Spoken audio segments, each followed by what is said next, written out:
que dans ces meurtrissures, nous sommes sauvés, nous approprions cette vérité et décidons de nous conformer, de mener notre vie en conformité avec cette réalité que nous avons reconnue comme vraie. L'œuvre de l'expiation porte sur le fait que, comme nous l'avons vu, le péché a été couvert par le sang de Jésus, que par conséquent nous sommes réconciliés avec Dieu, parce qu'il y a eu substitution de la personne de Jésus à notre place, et que par le moyen de cette substitution, il y a rédemption, c'est-à-dire rachat, qui nous garantit le pardon de Dieu. Maintenant, la foi aussi nous amène à réaliser que non seulement nous avons le pardon de Dieu dans l'expiation, mais la libération de la mort éternelle et déjà, jusqu'à un certain point, la libération de la puissance du péché dans notre vie actuelle. Donc, c'est véritablement la réalité qui nous permet de nous approprier une vie nouvelle, une vie victorieuse sur le péché qui nous est donnée par le Seigneur. Finalement, tout ce processus, qui évidemment n'est pas dans le pécheur, dans l'expérience du pécheur repentant, détaillée comme nous venons de le faire, ce sont des réalités que le pécheur vit plus ou moins consciemment. Mais finalement, c'est ce qu'on appelle cet ensemble, c'est la conversion, c'est-à-dire cette réaction humaine à la puissante attraction de la grâce de Dieu. Maintenant, il y a un autre point qu'il nous faut voir quand nous parlons de la foi, c'est du rapport entre la foi et les œuvres. Bon, ça c'est un problème classique. Vous savez que déjà à l'époque du Nouveau Testament, deux conceptions s'affrontaient dans le domaine du salut. La conception de ceux qui pensaient que pour pouvoir être sauvé, il fallait le mériter par ses œuvres, et ceux qui pensaient que le salut, l'œuvre de Jésus était suffisante pour accorder aux pécheurs gratuitement le pardon de ses péchés. Bien sûr, la deuxième point de vue était le point de vue des apôtres, de Paul notamment, donc était le seul qui venait de Dieu, celui qui était le reflet de la révélation du Saint-Esprit. Mais quand nous lisons en particulier les lettres de Paul, nous voyons combien l'Église primitive a eu à lutter contre la première conception.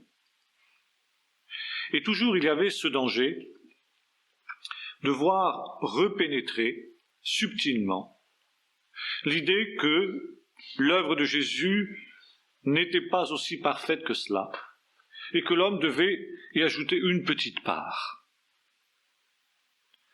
Paul a réagi très vivement contre cette pensée, notamment dans l'épître aux Romains, dans l'épître aux Galates, pour ne parler que des épîtres où il traite plus spécifiquement de ce sujet.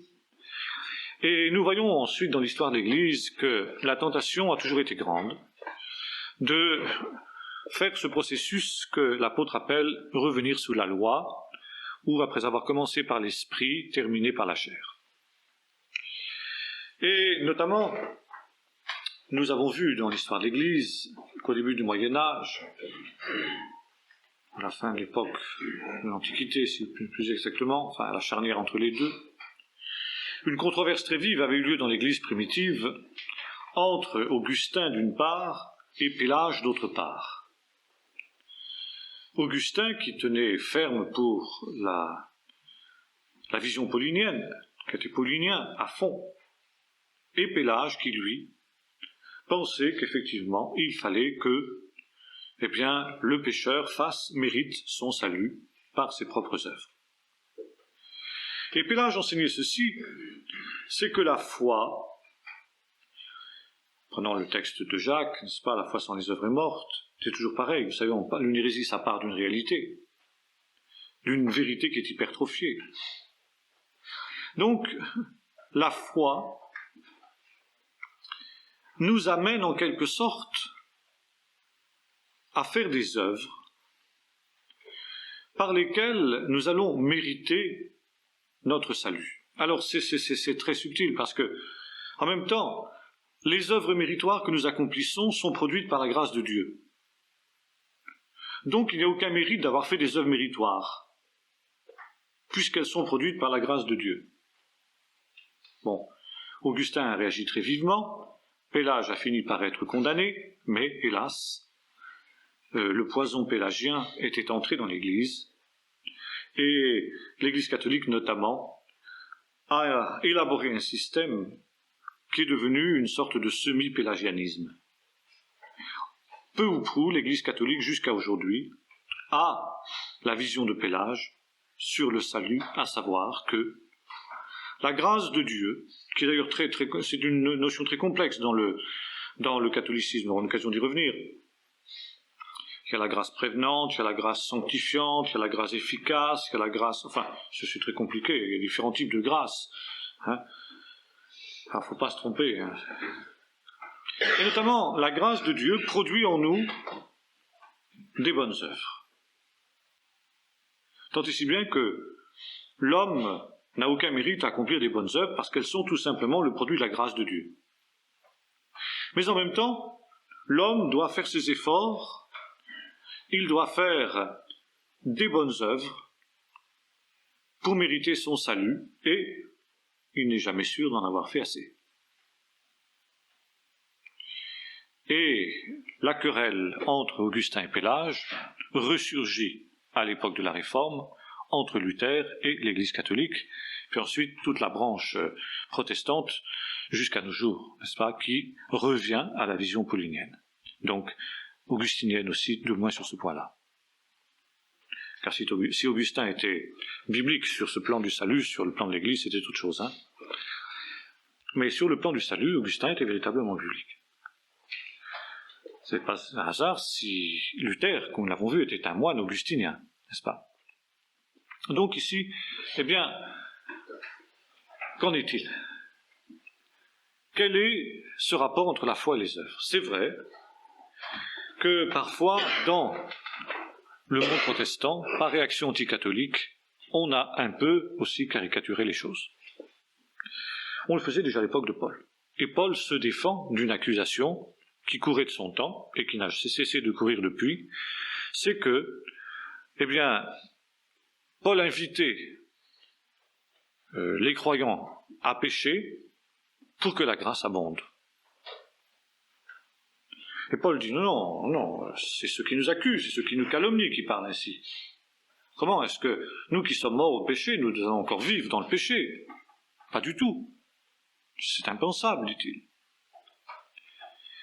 Bon, Luther a eu une formule malheureuse qui a fait la joie des théologiens catholiques. Vous savez, cette expression « pêche courageusement, croit encore plus courageusement ». Bon, c'était très malheureux comme expression, mais c'est vrai que Luther parfois s'approchait un peu de cette conception par opposition anticatholique. C'est toujours pareil. Quand on prend des positions doctrinales par réaction, c'est toujours dangereux. Nous devons prendre des positions doctrinales par rapport à la parole de Dieu et non pas par rapport à une hérésie ou par rapport à une erreur. Hein? Bon. Donc ici, ce problème de la foi et des œuvres est loin d'être résolu dans le dialogue œcuménique, quoi que l'on pense aujourd'hui. D'abord, il y a un premier point qu'il nous faut élucider très clairement. Et ce point, c'est ceci, c'est que sans repentance, il n'y a pas de salut. Sans repentance, sans conversion, sans la part de l'homme, il n'y a pas de salut. Or, c'est vrai, la repentance, comme le dit l'apôtre Paul, j'ai prêché la conversion et la repentance avec la pratique d'œuvres dignes de la repentance. Et parfois, dans les milieux protestants, c'est un aspect qui a été très, très escamoté. Et aujourd'hui, dans d'autres milieux protestants, on va jusqu'à dire que la repentance, ou même la foi, est une œuvre, qui n'est même pas demandé à l'homme de croire, et que la foi, c'est tout simplement l'œuvre de la grâce de Dieu, car finalement, si le salut de Dieu était dépendant de la foi de l'homme, eh bien, on retombe sur la question du mérite. Celui qui croit mérite par conséquent son salut. Et c'est la raison pour laquelle nombre de protestants aujourd'hui, dans les milieux réformés, luthériens, nient la nécessité de la conversion. Et c'est la raison pour laquelle aussi ils baptisent les enfants. Et ils tiennent au baptême des enfants. Car l'enfant ne peut pas croire. Mais le baptême de l'enfant est la marque du salut qui lui est donné gratuitement. Et il croira plus tard. Et le fait de croire sera le pur produit de la grâce de Dieu. Il croira quoi? Qu'il est sauvé. Et l'évangélisation, qu'est-ce que c'est? C'est pas d'appeler les hommes à croire et à se convertir. L'évangélisation, c'est d'annoncer aux hommes qu'ils sont sauvés. Alors on peut leur demander, mais qu'est-ce que ça peut leur faire? Quel est alors à ce moment-là l'intérêt de leur dire qu'ils sont sauvés? Eh bien, pour qu'ils se réjouissent. Pour qu'ils se réjouissent de savoir qu'ils sont sauvés. Bon, ici nous sommes dans un ensemble de déductions théologiques et philosophiques contre lesquelles il y a de nombreux textes de la parole de Dieu. Celui qui croira qui sera sauvé, et qui sera baptisé sera sauvé, celui qui ne croira pas sera condamné. Ce seul texte démolit tout ça, c'est sûr. Et la Bible nous montre clairement que la foi n'est pas une œuvre. Paul, qui était le plus farouche de tous ceux qui étaient anti-légalistes dans l'Église primitive, n'a jamais dit que la foi était une œuvre. Il a montré la nécessité absolue de la foi pour l'homme, pour croire, pour être sauvé. C'est l'unique condition, et sans cette condition-là, sans le oui de l'homme, sans la liberté de l'homme, il n'y a pas de salut possible. Toute la pédagogie biblique s'inscrit en faux contre cette idée que l'homme pourrait être sauvé malgré lui. Et c'est ce qu'on appelle cette doctrine, c'est ce qu'on appelle l'universalisme. Ça veut dire le salut est offert à tout homme par le sacrifice de Jésus, qu'il le sache ou non et qu'il l'accepte ou non. Et selon les partisans de cette doctrine, eh bien, même un homme comme Hitler est sauvé. Joyeuse perspective de retrouver ce triste cire dans l'au-delà. Heureusement que la Bible nous dit exactement l'inverse. J'avoue que j'aurais du mal, à moins évidemment qu'il ne se soit véritablement converti, ce qui est autre chose, comme le brigand sur la croix au dernier moment, mais jusqu'à preuve du contraire, on n'en a aucune preuve. Il s'est suicidé, donc automatiquement, c'est pas exactement ça, hein. Mais rencontrer un individu comme ça dans l'au-delà, pardon, merci, hein. Mais voilà, c'est ce qu'on affirme. Le principal protagoniste de cette doctrine était le grand théologien suisse Karl Barth, qui a été le maître à penser de toute la génération des pasteurs réformés de l'après-guerre, disons, de l'époque de la guerre et de l'après-guerre. Donc des pasteurs qui ont tenu les postes de commande de l'Église réformée jusqu'à maintenant, pratiquement, qui commencent à décrocher maintenant, si vous voulez, quoi. Passer la main à d'autres. Et de ce fait, on peut dire que 9 pasteurs réformés sur 10 est un tenant de cette doctrine de l'universalisme. Et c'est pourquoi, quand nous, évangéliques, rappelons la nécessité de la conversion et du baptême, nous sommes accusés d'être des légalistes. Ça veut dire des gens qui retournent sous la loi. Puis en plus de ça, quand nous disons qu'il faut changer de vie, qu'il faut avoir des œuvres dignes de la repentance, alors là, nous sommes d'abominables suppôts du Vatican qui sont tout à fait à côté, quoi.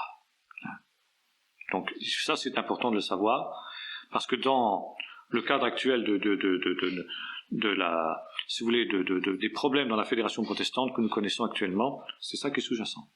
C'est les deux conceptions du salut. Et derrière la question du baptême, c'est la question du salut, c'est la vision du salut qui est en cause, donc de la conversion. C'est ça qui est au centre du débat. Ça veut dire que ça touche à l'essentiel. Ça touche à pour nous ce que nous considérons la pierre de touche de l'évangile véritable. Paul d'ailleurs le dit d'une manière très claire, ce que je vous ai annoncé, c'est que Christ est mort pour nos péchés, pour les Écritures, selon les Écritures, n'est-ce pas? Voilà ce que nous avons cru, voilà ce que nous proclamons, voilà ce que vous aussi vous avez cru, et par lequel vous êtes sauvés, si vous persévérez jusqu'à la fin. Donc c'est clair, n'est-ce pas? Ceux qui prônent l'universalisme nient aussi l'inspiration de l'Écriture. Voyez-vous, c'est tout un ensemble. Et c'est pourquoi, dans le débat actuel au sein de la Fédération protestante, nous ne pouvons pas transiger. Car si nous acceptons un des aspects de leur charte, eh bien, nous acceptons les présupposés qui sont derrière. Et les présupposés, c'est cette vision du salut. Alors, on peut pécher, bien sûr, joyeusement, courageusement, comme disait Luther d'ailleurs, il n'y a même plus de courage à pécher maintenant. Joyeusement, oui, c'est le mot. Puis de toute façon, on est sauvé. On aurait tort de se priver, hein. Alors les catholiques ont beau jeu. Je veux dire, là, vous voyez.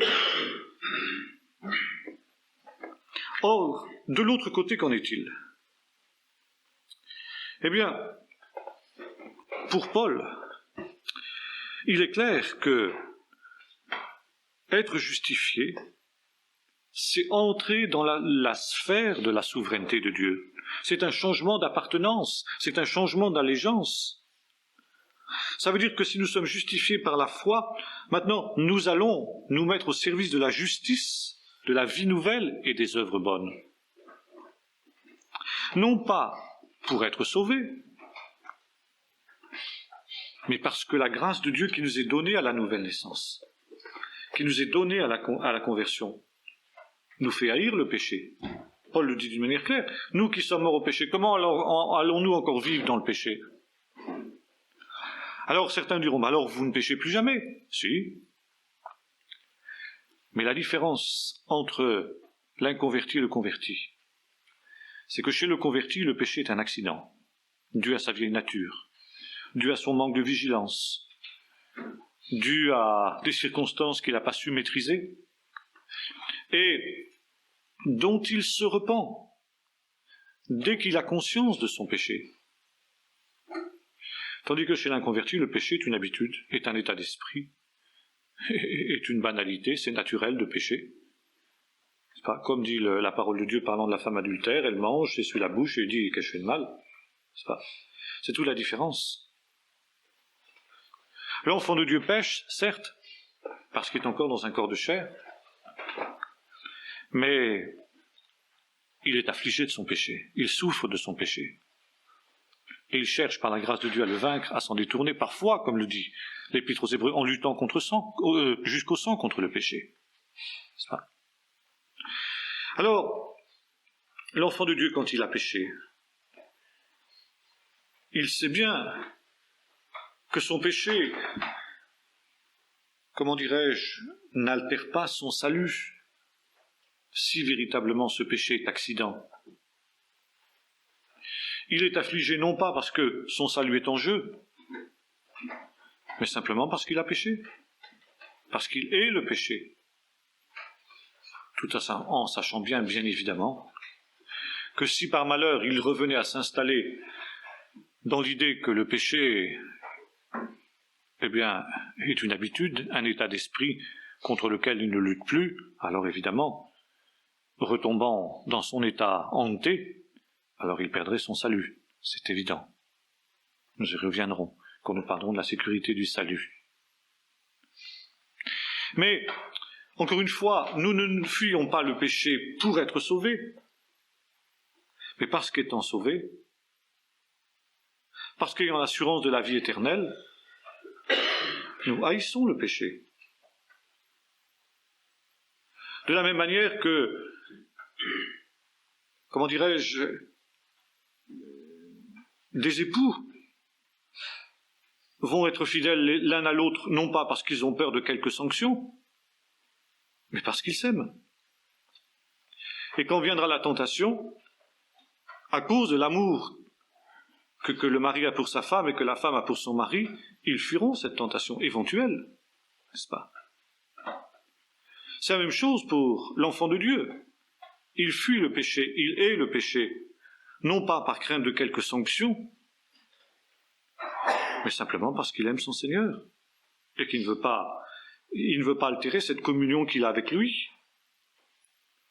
Et si par malheur cela se produit, eh bien il se repent, il met les choses en ordre et il retrouve la communion avec Dieu. Il n'a pas de cesse jusqu'à ce qu'il ait retrouvé la communion avec Dieu.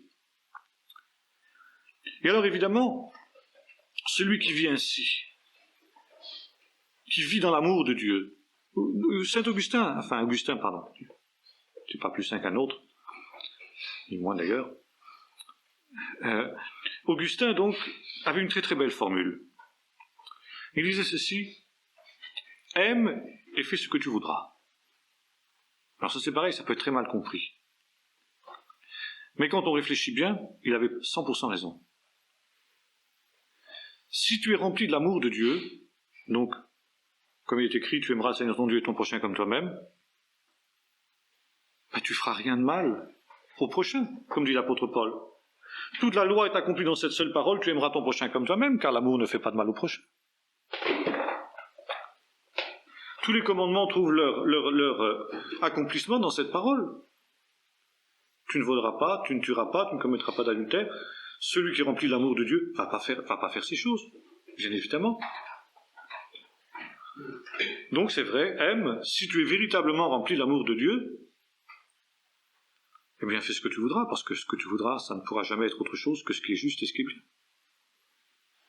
Bon, il y a des limites à cette formule, parce que nous ne sommes hélas pas toujours remplis de l'amour de Dieu, et nous avons besoin, comme l'ont souvent dit les rabbins, parce que les rabbins aussi avaient cette formule-là, d'ailleurs on la trouve chez Jésus, quel est le grand commandement? Ça c'était une traduction grecque, mais en hébreu ça s'appelle klal hagadol, ça veut dire le résumé, la parole qui résume toute la Torah. Vous savez, c'est cette histoire qu'on raconte de ce païen qui vient un jour vers le grand rabbin Shammai et qui lui dit, voilà, je veux me convertir au judaïsme, mais voilà, moi, je suis un homme d'affaires, je n'ai pas du temps, des heures, des jours à passer à l'étude de la Torah, comme ça. Moi, je suis prêt à convertir à une seule condition, tu m'enseignes toute la Torah pendant que je suis debout sur un pied. Shammai lui dit, ça n'a pas la tête, et il le chasse. Bon, le païen s'en va chez Hillel, et lui dit la même chose. Hillel lui dit, pas de problème, mets-toi sur un pied. Pendant que tu es sur un pied, il lui dit, ne fais pas aux autres ce que je ne voudrais pas qu'ils te fassent. Tout le reste, ce sont des commentaires. C'est ce qu'on appelle klal hagadol, depuis cette histoire. Jésus reprend ça dans le Sermon sur la montagne, tout ce que vous voulez que les hommes fassent pour vous, faites-le de même pour eux, car c'est la loi et les prophètes, n'est-ce pas? Il change la parole d'Hillel, il la met au positif, alors que Hillel le mettait au négatif. Et au docteur de la loi, qui lui demande quel est le grand commandement. Écoute Israël, tu aimeras le Seigneur ton Dieu de tout ton cœur et ton prochain comme toi-même. Alors bien sûr, en théorie c'est magnifique. Maintenant, nous ne sommes pas toujours remplis de cet amour-là.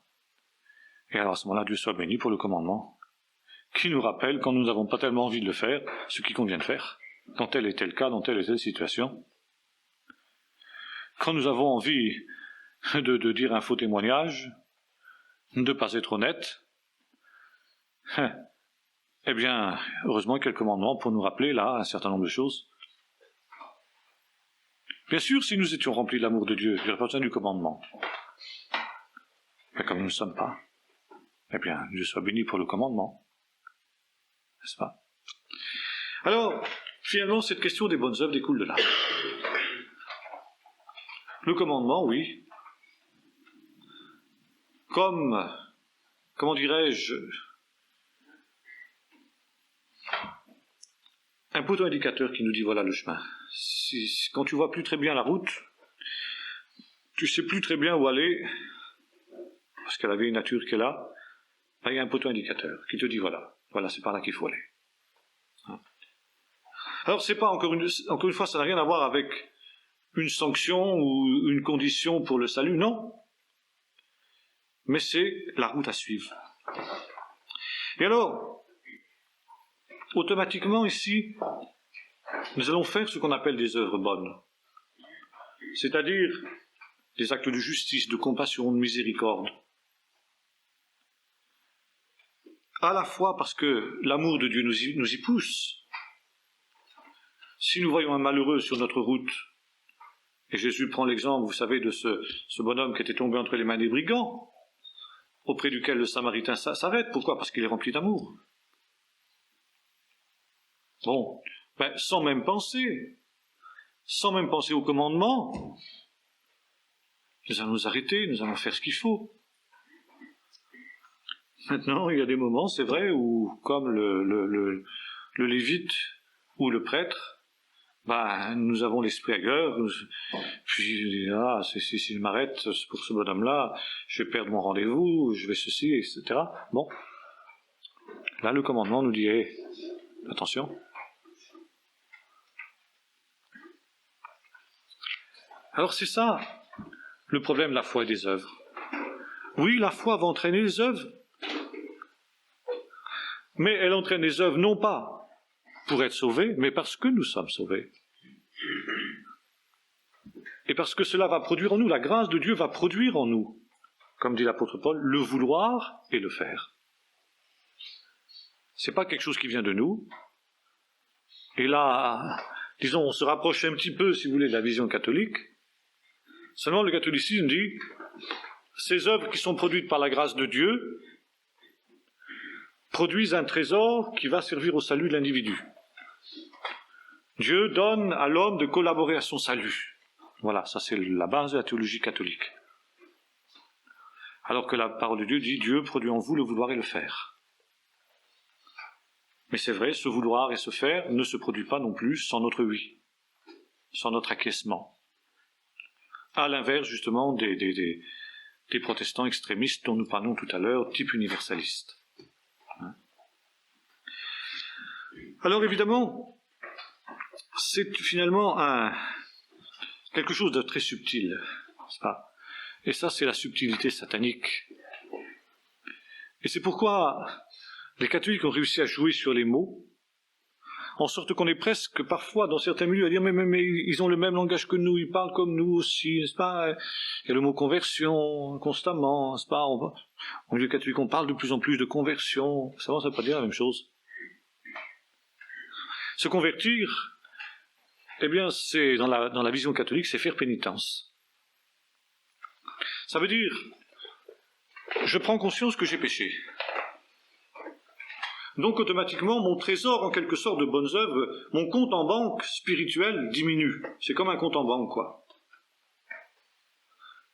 Alors, quand vous faites des bonnes œuvres, vous avez un solde positif.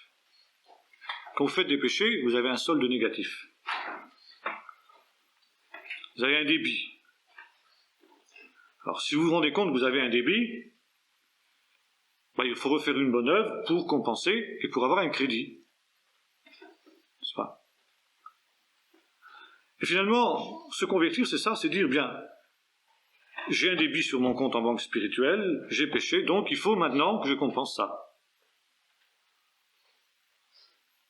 Et puis maintenant, il y a une nouvelle invention magnifique. On appelle ça la conversion des églises. C'est plus d'individus qui doivent se convertir, c'est les églises. Les églises doivent se convertir. On se garde bien de dire à quoi, bien sûr. Mais quand on arrive un petit peu à comprendre, c'est bien clair. Se convertir à l'église de Rome. Revenir à l'église de Rome. Et certains sont déjà bien en route, croyez-moi. Or, la conversion, dans la Bible, c'est toujours la conversion de l'homme. C'est toujours la conversion d'un individu. Jamais d'une église, jamais d'un groupe. Dieu ne sauve pas des églises. Dieu ne sauve pas des institutions. Dieu ne sauve pas des organisations. Dieu sauve des hommes. C'est ça le grand message de l'Évangile. Et vouloir s'identifier avec une organisation, une église, c'est passer à côté du plan de Dieu. C'est pas. Voilà donc, si vous voulez, ce grand problème de la foi. Ce grand problème de la foi et des œuvres, qui est maintenant essentiel. Vous savez, comme disait Donald G., la vérité n'est pas dans les extrêmes. La vérité, c'est toujours l'équilibre. C'est toujours une ligne de crête. Et d'un côté, cette question de la foi et des œuvres, nous avons, eh bien, même la foi est une œuvre. La grâce de Dieu est totale, elle est gratuite. Et la foi, c'est tout simplement que je réjouis de ce que le Seigneur m'a sauvé. C'est ça aussi, c'est vrai. Mais c'est bien plus que ça. Et de l'autre côté, vous avez la position catholique qui dit la grâce de Dieu qui m'a été donnée à mon baptême d'enfant produit en moi des bonnes œuvres, et Dieu me fait l'honneur de me faire collaborer à mon propre salut par sa grâce. Bon, là, nous sommes dans le semi-pélagianisme dont nous parlions tout à l'heure. Revenir sous la loi. C'était l'hérésie des Galates. Ça, Luther l'avait bien vu. Et puis nous avons la position biblique qui est entre les deux. Le Seigneur a tout fait sur la croix. Il nous donne totalement et gratuitement le salut, à condition que nous acceptions. Celui qui se repent et qui croit. Je crois, Seigneur, et parce que je crois, je me repens de mon péché, c'est-à-dire je me détourne de ma mauvaise voie. Je hais mon péché, et la grâce de Dieu qui est en moi va produire le vouloir et le faire, parce que je suis changé, parce que je suis transformé. Et si je garde cette communion avec le Seigneur, si je veille sur cette communion avec le Seigneur, cette grâce de Dieu va produire de plus en plus de bonnes œuvres en moi. Et ça, nous verrons, c'est un autre chapitre, c'est le chapitre de la sanctification. Bon, avant qu'on aille plus loin, est-ce que vous avez des questions sur ce problème de la foi et des œuvres-là? Non, pas de questions? C'est clair? Bon, alors nous allons reprendre maintenant un autre point, avant de revenir sur ces réalités, c'est le problème de la justification. Justement, là, nous sommes un petit peu au centre du débat entre la foi et les œuvres, la justification. Bon. Qu'est-ce que la justification? Ça, justement, c'est le grand problème des réformés. Ils confondent la justification avec la conversion. C'est un terme juridique. Justifier, ça veut dire déclarer juste. Un accusé. Un accusé est traduit devant un tribunal, on examine son cas, coupable, non coupable. Bon. Après avoir été donc examiné, le juge déclare non coupable. Il est justifié. Il est acquitté. Et par conséquent, la justification, au sens biblique du terme, c'est l'acte par lequel Dieu acquitte le pécheur. Ça veut dire, c'est un changement de position. Le pécheur était condamné, coupable, par rapport à Dieu, et soudain, il se trouve placé dans la position d'un homme juste. Ça veut dire qu'il se trouve traité par Dieu comme s'il n'avait jamais péché dans sa vie. C'est ça la justification. Ça ne veut pas dire qu'il est effectivement juste,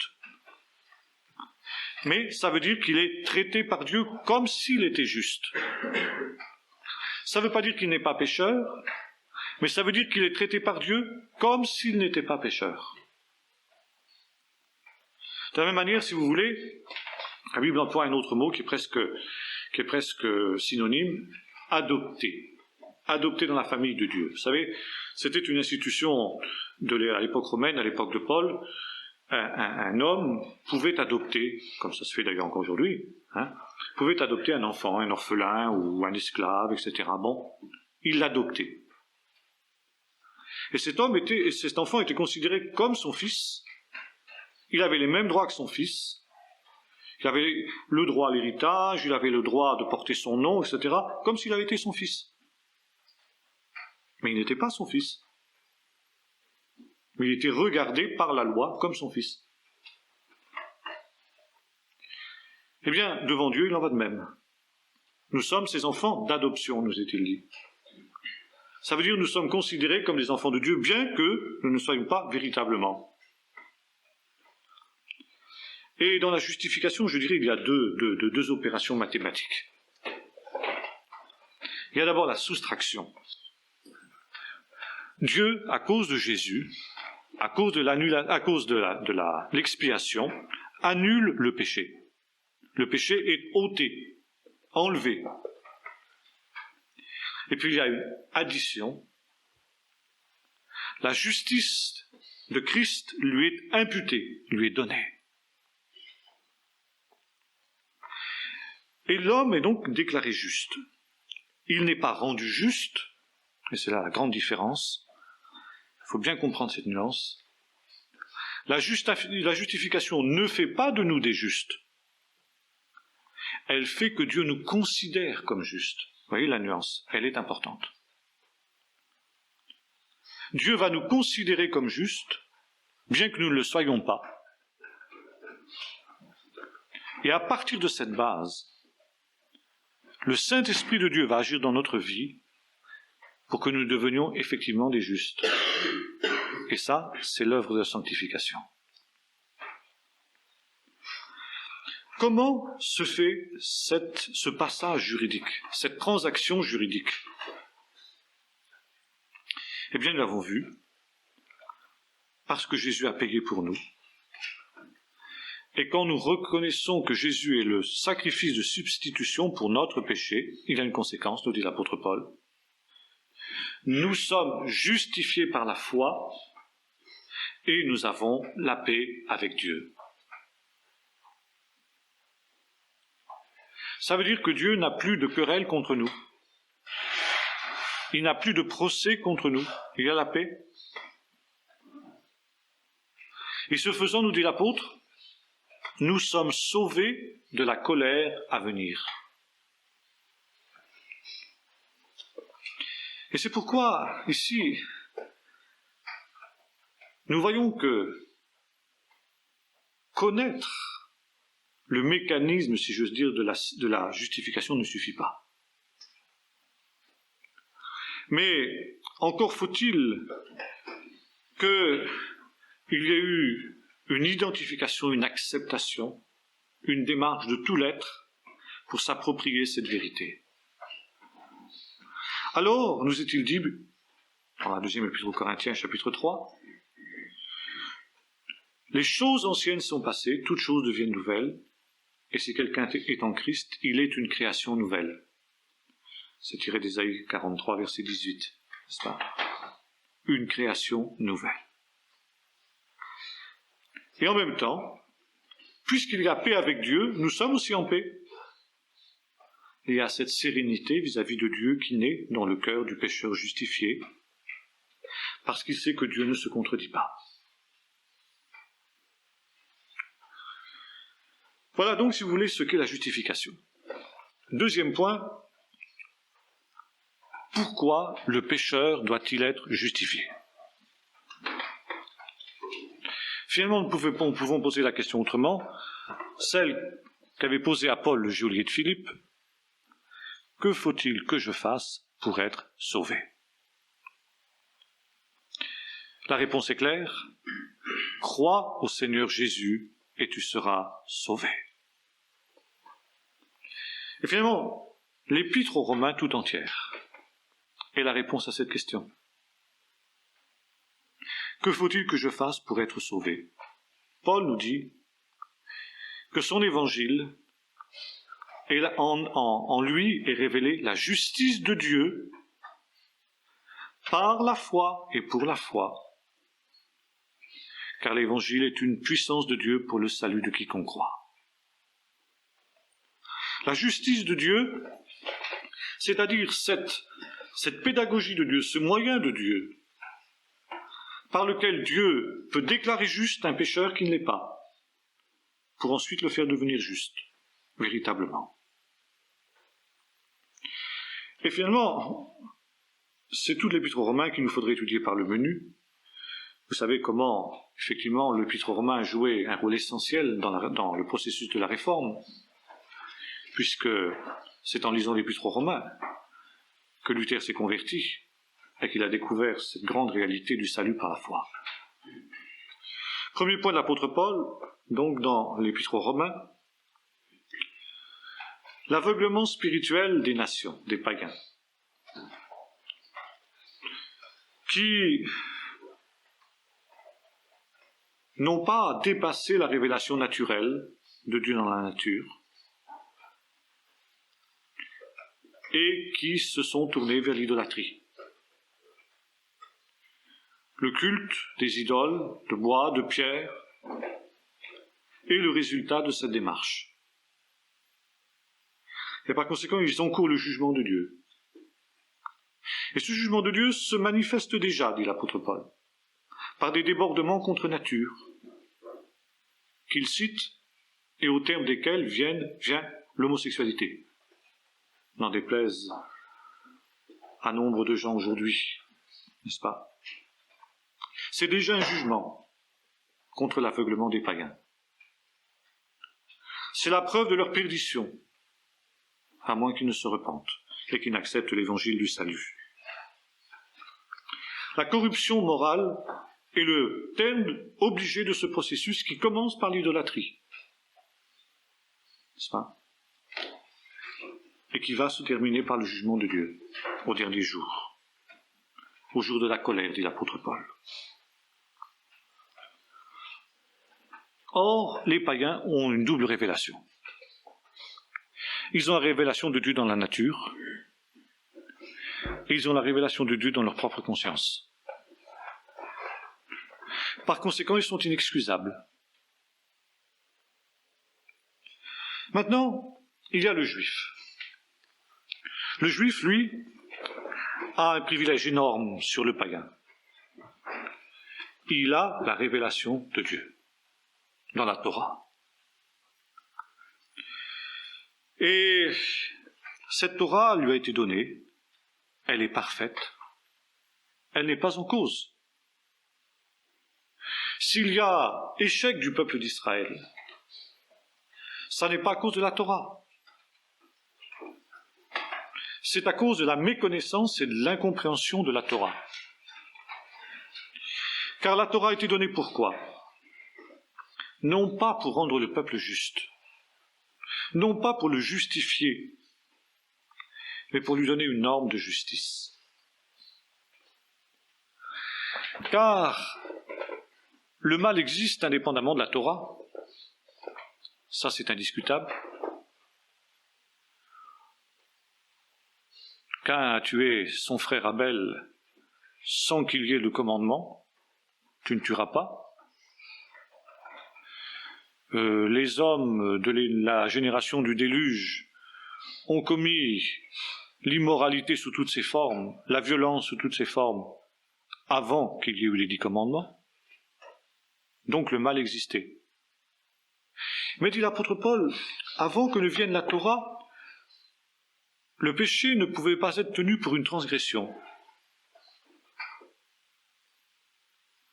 Qu'est-ce que ça veut dire? Ça veut dire que nous sommes dans une vision juridique à nouveau. Là où il n'y a pas de loi, il n'y a pas de transgression.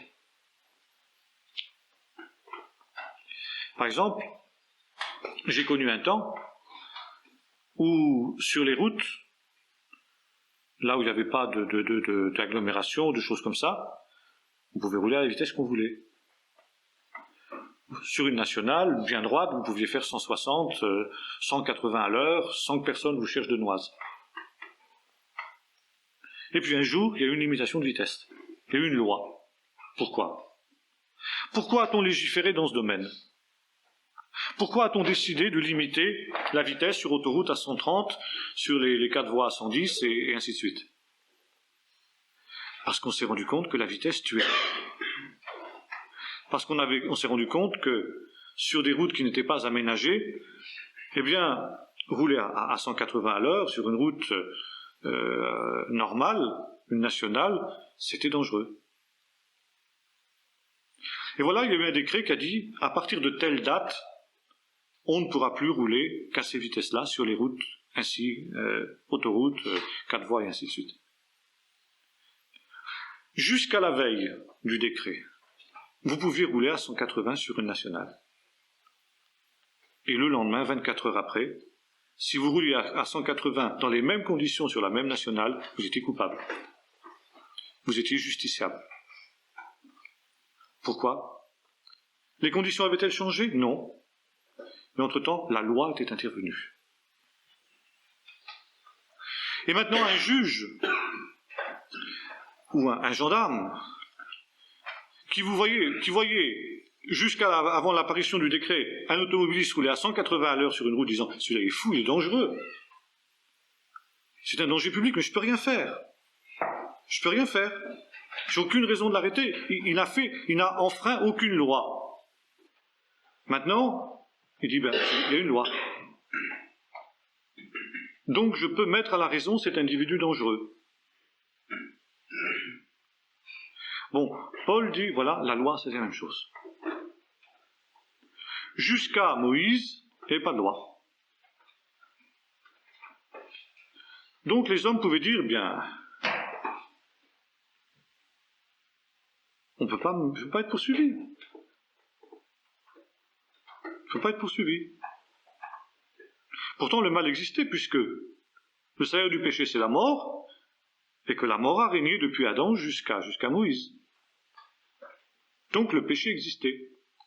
Mais le péché n'était pas tenu pour une transgression, dit l'apôtre Paul. Parce que là où il n'y a pas de loi, il n'y a pas de transgression. Mais à partir de la Torah, Dieu avait une base juridique pour s'en prendre aux pécheurs. Il dit, tu as volé. C'est écrit dans ma parole, tu ne voleras pas. Tu as tué ton frère. Tu as tué ton prochain.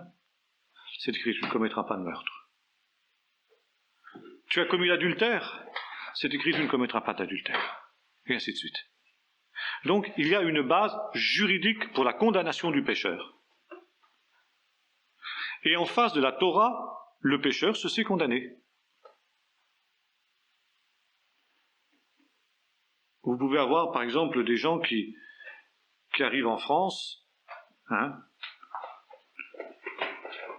ou bien, je crois que c'est quand nous étions en Angleterre, nous étions en Espagne. Il n'y a pas sur les autoroutes comme ça des panneaux qui vous disent vitesse limitée à temps, etc. Et bon, on appliquait ce qui se passait en France, et ce n'est que plus tard que des amis nous ont dit mais la limitation est 80 sur les routes normales, et pas 90. Bon. Nous étions en infraction, nous ne savions pas. N'est-ce pas? Eh bien, justement, la loi donne connaissance du péché. Soudain, nous avons dit, mais voilà, mais nous sommes en infraction parce que nous ne connaissions pas la loi. Et par la loi, je prends connaissance de mon péché. Et je reprends l'exemple biblique de la femme adultère qui mange, qui s'essuie la bouche et qui dit qu'elle fait de mal. Pourquoi? Parce qu'il n'y a pas de loi. Et le jour où il y a une loi qui vient de Dieu, dit, mais je suis pécheur. Et la loi donne la conviction de péché. Je suis pécheur, donc je suis perdu. Misérable que je suis, qui me délivrera de cette mort? Je ne peux pas.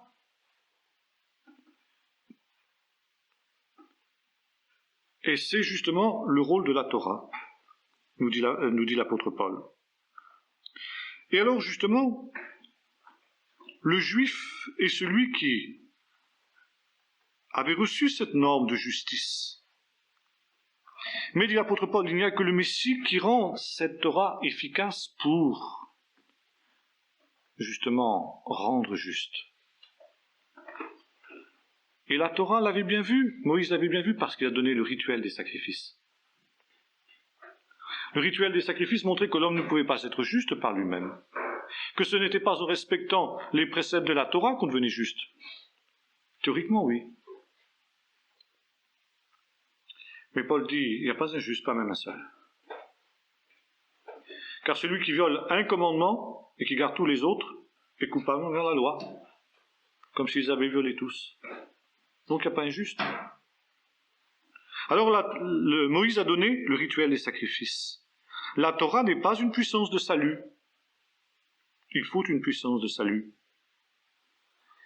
Et la Torah nous conduit vers un but, dit l'apôtre Paul. C'est mal traduit en général, ça.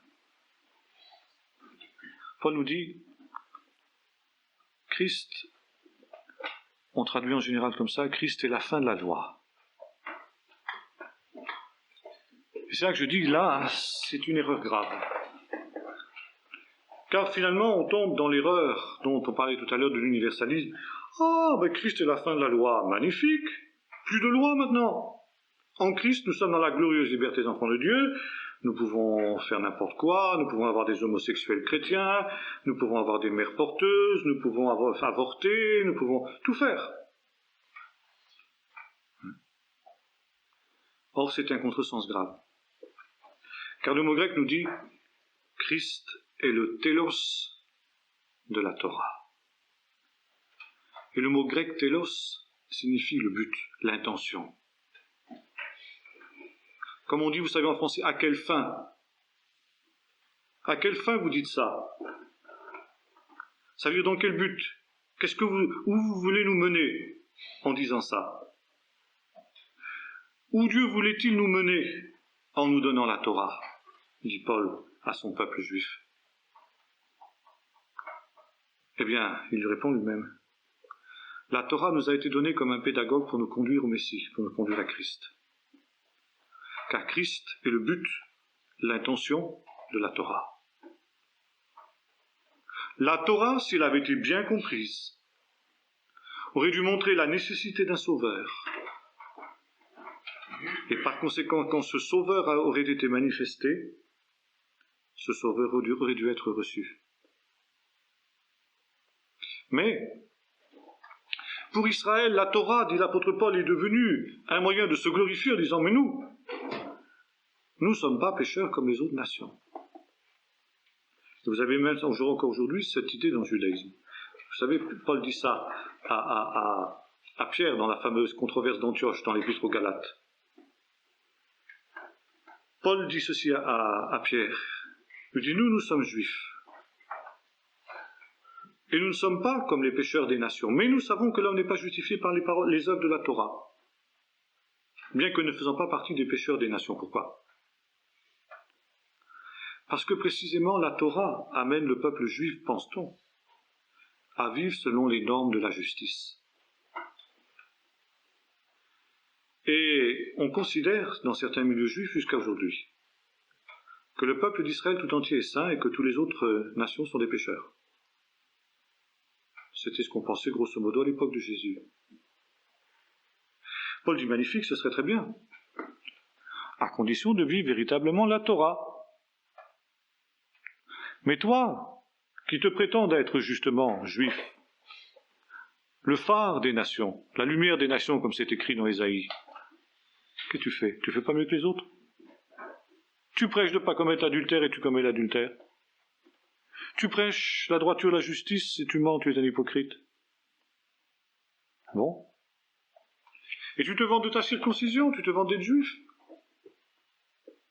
Si tu vis comme les païens, si tu te comportes comme eux, à quoi te sert ta circoncision? À quoi te sert d'être juif? Rien. C'est écrit.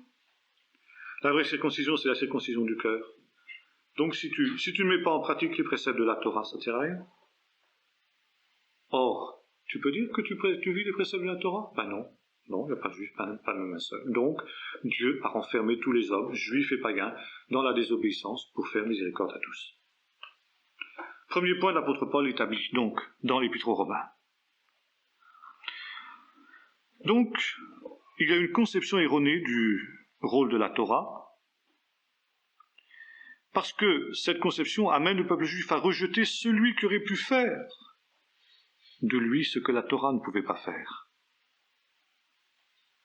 Et c'est pourquoi nous revenons à cette question tout à l'heure de notre geôlier de Philippe. Que dois-je faire pour être sauvé? Crois au Seigneur Jésus et tu seras sauvé.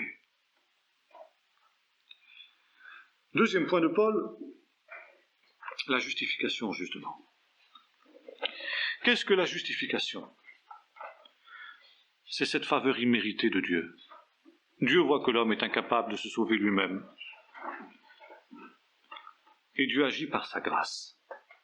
Et là, on arrive à cette notion de la grâce. Grâce, c'est un mot qui vient de... c'est le mot charis en grec, c'est ça,